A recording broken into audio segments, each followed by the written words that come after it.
Alberic of Ostia was a Benedictine monk, and Cardinal Bishop of Ostia from 1138 to 1148.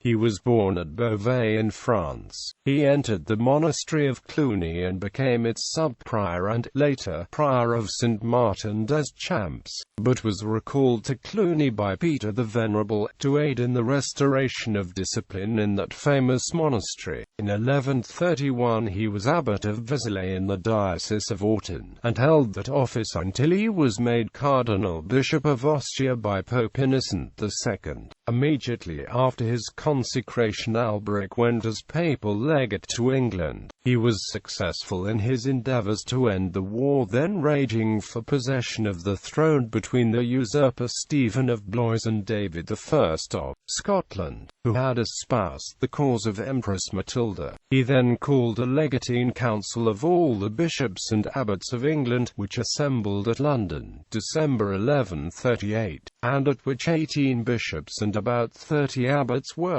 present. The chief business of the council, besides some disciplinary measures, was the election of an archbishop for the See of Canterbury. Thibaut, Abbot of Bec, was chosen and consecrated by Alberic. Accompanied by Thibaut and other bishops and abbots, he returned to Rome in January 1139. The same year, Alberic was sent to exhort the inhabitants of Bari, a town on the Adriatic, to acknowledge as the lawful sovereign Roger II of Sicily, against whom they were in revolt.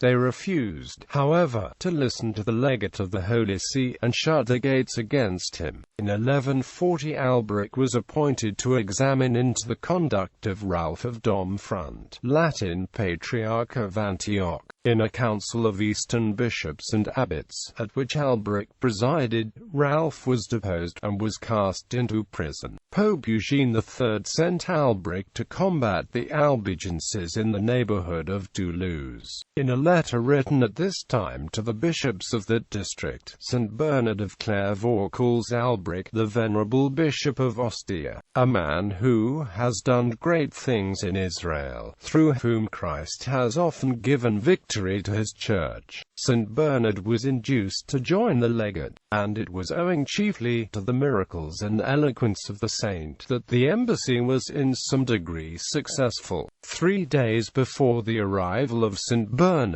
Alberic had been given a very cold welcome. The populace, in derision of his office, had gone to meet him, riding on asses, and escorted him to his residence with the music of rude instruments. It is said of him that he could not win the people, but that the Albigensian leaders feared him more than any other cardinal of his time. The last work of Alberic was that of cooperating with St. Bernard in promoting the Second Crusade. He it was who arranged with Louis VII of France the details of the undertaking. He died at Verdun on the 20th of November 1148, according to the necrology of St. Martin des Champs. St. Bernard of Clairvaux celebrated the funeral mass.